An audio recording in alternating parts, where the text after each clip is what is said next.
Rocket Remote. It's your host, Kimber. Welcome back to the lesson Building Your LinkedIn Launchpad. In this episode, we are working up to your digital elevator pitch, and we're doing that by laying the foundation for your digital elevator pitch. What exactly are we working on?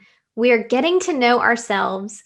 We're presenting an authentic online image so you can attract opportunities that serve and align with you and your core purpose. So the goal here is to tailor that online image to attract your ideal job. Our course students, you have an editable LinkedIn worksheet on screen. It's in your course library. Another huge perk that we've included for our subscribers is you have a small library of other students who have completed this course, containing their completed LinkedIn worksheets and their digital elevator pitches, so that you can draw inspiration from what our fellow students have gone through. Now, if you're listening to the freemium version, which is on our podcast, you're going to need a pen and paper. We are working through this course and these exercises with my friend Michelle. Hey, Michelle. Hey, Kimber. Glad you're here with us again. In our last lesson, we studied core values together. In this lesson, we are building on progress and we are working toward that digital elevator pitch. I'm ready to get started.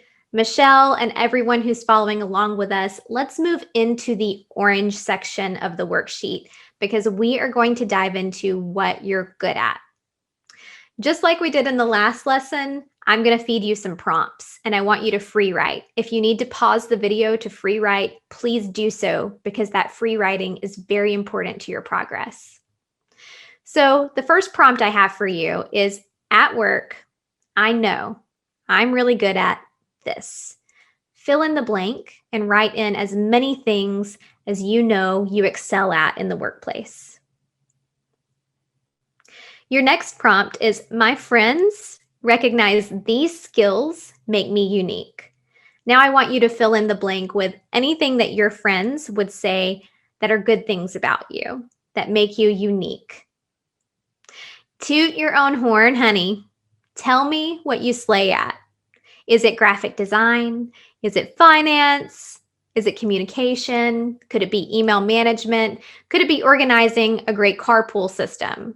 Are you a fantastic engineer? Is it patience? Is it kindness? Is it project management? It could be anything. There's nothing right. There's nothing wrong. Just free write. Michelle, I would really love to hear what you're good at right now.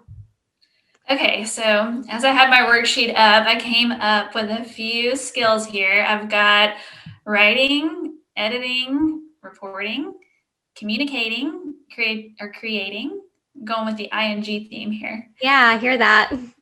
Responsiveness. I got scheduling, organizing, assisting, being a member of a team, listening, helping. I would say questioning. I had being inquisitive at first, so questioning and analyzing. Yeah. I would agree that you are a very inquisitive and analytical person. I would also say you take feedback very well, just having worked with you for almost a year. Thank you. What about you, Kimber? What did you come up with on your worksheet? Okay, well, the first thing I put down is being a working mom. I'm going to go ahead and claim that I'm really great at that, even though I'm pretty new to motherhood. But I think that it's important to embrace that new aspect of my career. Another thing that I've put down is building a digital community. You know, we built VertForce from the ground up, started in 2018, and we now reach about 50,000 military spouses and service members in different capacities. Recruitment, marketing. I love IT. I'm really good at information technology. I'm great at laying out a vision and executing it. One thing that I love to say I'm good at is connecting military spouses and veterans and first responders to remote careers, and also creating meaningful content like what we're doing right now with these LinkedIn videos. And a big portion of that is project management. So thank you for asking. The next thing that we need to do in this course is to visualize your ideal scenario and remove fear and doubt. So the reason why we are leaning into this is if I can get you, Michelle, and our subscribers and our course students to get a really clear picture of what your perfect ideal scenario would look like. What it does is it takes this cap of fear and self-doubt off the top of your head and lets you throw it away. And it lets your brain live your ideal scenario and bring you closer to it. All we're doing here is we're using our imagination to visualize where we want to be. So course students, what we're doing now is we're moving into the purple section of your LinkedIn Launchpad worksheet, and we're heavily pouring ourselves into visualization here. And the reason why we're doing this is we want your imagination to run wild with you. If I can get you to imagine your ideal scenario, I can help you remove fear, I can help you remove self-doubt, and I can help you build confidence and excitement about what you really want to be pursuing and how we can use LinkedIn to harness it. And you're going to need all of this if you're going to fully harness LinkedIn and take advantage of it to pursue your next big step. So work with me here in the purple section. I'm going to give you prompts. Remember to pause the video if you need to stop and free write. Answer this question. My ideal offer letter would call me a what? My current skills qualify me to work as blank. And my next career step might be blank. All right, this could be anything, but let's use some really standard verbiage here. And when I say standard verbiage, I'm talking about words that are going to work in a search engine, not necessarily something like CEO of Super Happy Fun Time, right? That's not something that would typically be used in an applicant tracking system. Think terms like data analyst, director of operations, maybe instructional designer, maybe head of content. You can even use Google to start drawing upon areas where you might need inspiration if you need help. What I really want you to do in this section is insert the job title here you think would be the most fulfilling and the most complementary to your core values and skill set. Okay, Michelle, I'm very eager to hear what you came up with in this exercise. Do you want to walk me through what you've got? Yeah, so I originally had freelance writer as my ideal job title, but that didn't really encompass the traveling I was going to be doing as a military spouse. And so I started Googling around, like, what is a writer or a journalist who has kind of more of that national pool of work? And I came up with national correspondent. Some other titles I also put down were reporter, content creator, freelancer, journalist, maybe editor, but really I think national correspondent is the one. I love that. And thank you for stopping the course and going to Google and referencing things that really inspire you and things that match with the lifestyle that you're living. So course students, take a page from Michelle's book right now and go do some research on that appropriate title. And it's okay if you don't get it right immediately. You can come back and draft this. Michelle, do you want to share with us how long you've been working through this course so we can get a better insight into how many tries it took for you to land on national correspondent? Yeah, so I mean, I would say at least a couple weeks even, because I would, settle in something and I would put it on my LinkedIn, I would think about it, and then I just kept kind of refining it until I found something that was really more like my dream title instead of just what I thought was realistic at the time. Yeah, and you've got to take your place. You've got to take your mindset out of this is what's realistic for me right now and place yourself one step ahead of that. I need you to get one full leap ahead of realistic and what you want, because that's what's going to help you on LinkedIn. But what I'm hearing is that you are leaning into part-time and flexible work, which is contributing to your overall well-being, but we're seeing alignment with your other core values too in those terms: content creator, remote, part-time, national correspondent. Now let's drop down to our green section in the editable LinkedIn worksheet. And here we're going to be talking about who you want to serve. And this is very simple. Here are your 2 prompts. My ideal employer is a company who helps or who serves, fill in the blank. The next prompt is my dream job would directly impact, fill in the blank.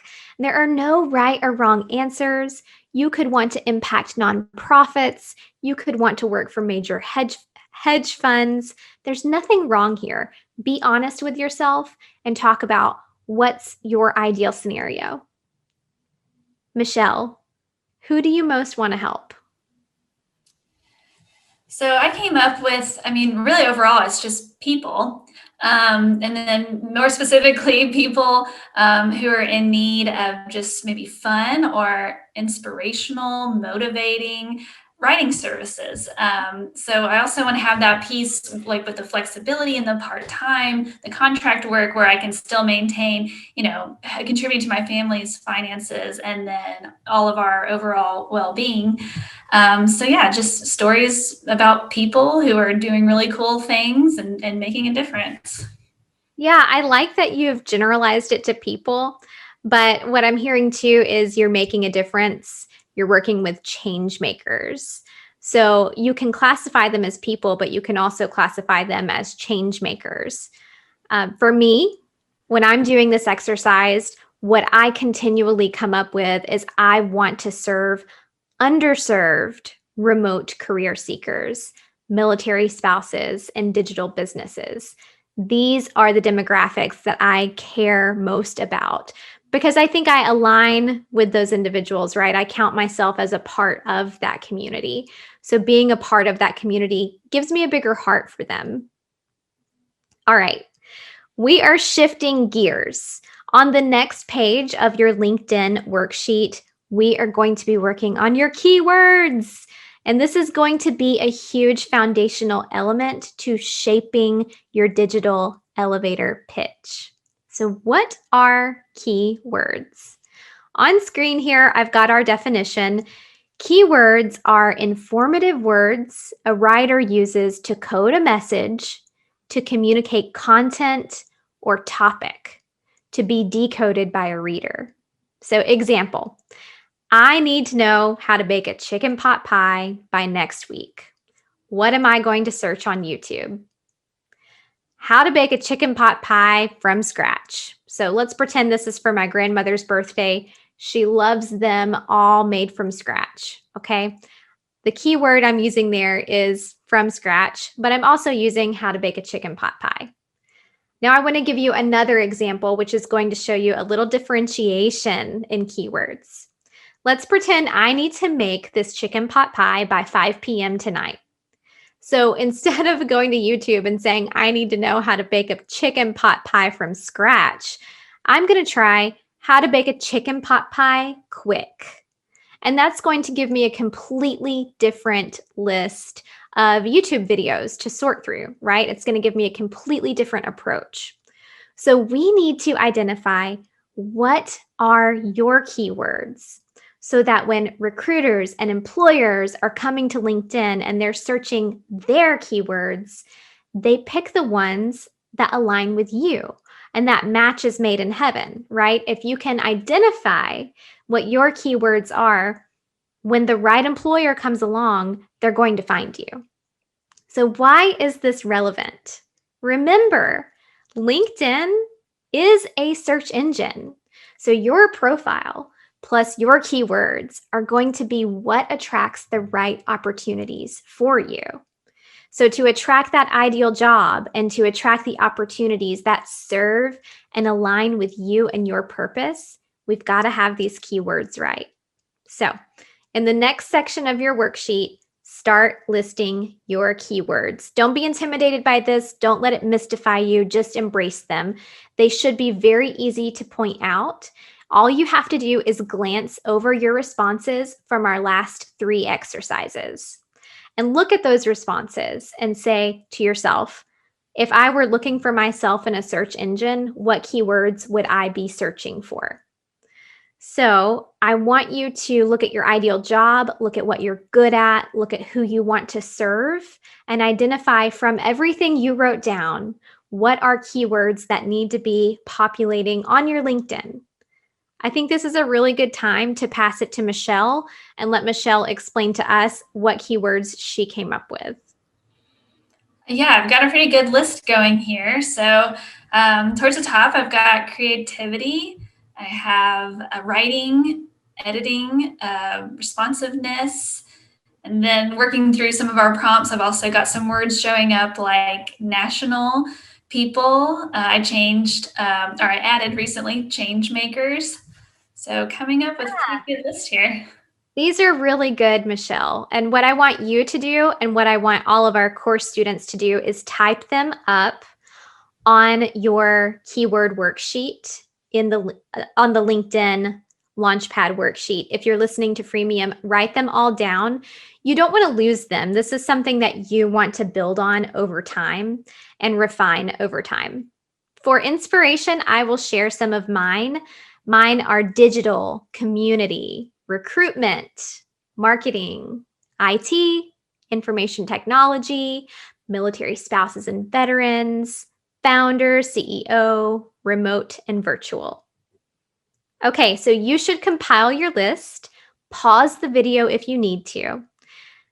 When we're finished and when we return, we are going to start sprinkling these keywords all throughout our LinkedIn profile, our headline, our cover photo. I promise you this is going to help you show up and show out on LinkedIn. It's going to help you gain traction in search engine results. It's going to help you flaunt your strengths and skills to stand out. We're wrapping up this lesson. Here's what we learned. We learned what we're good at, what our ideal job title is, who we want to serve, and the keywords that belong to us as authentic career seekers. So what's next? We've just finished your groundwork, and it's time to actually shape our LinkedIn content. In the next lesson, we are going to tackle probably the most important thing we're going to do in this entire course series, which is your digital elevator pitch. It's also the most fun. You're going to feel so accomplished when you get this part finished. So let's head into that next lesson now.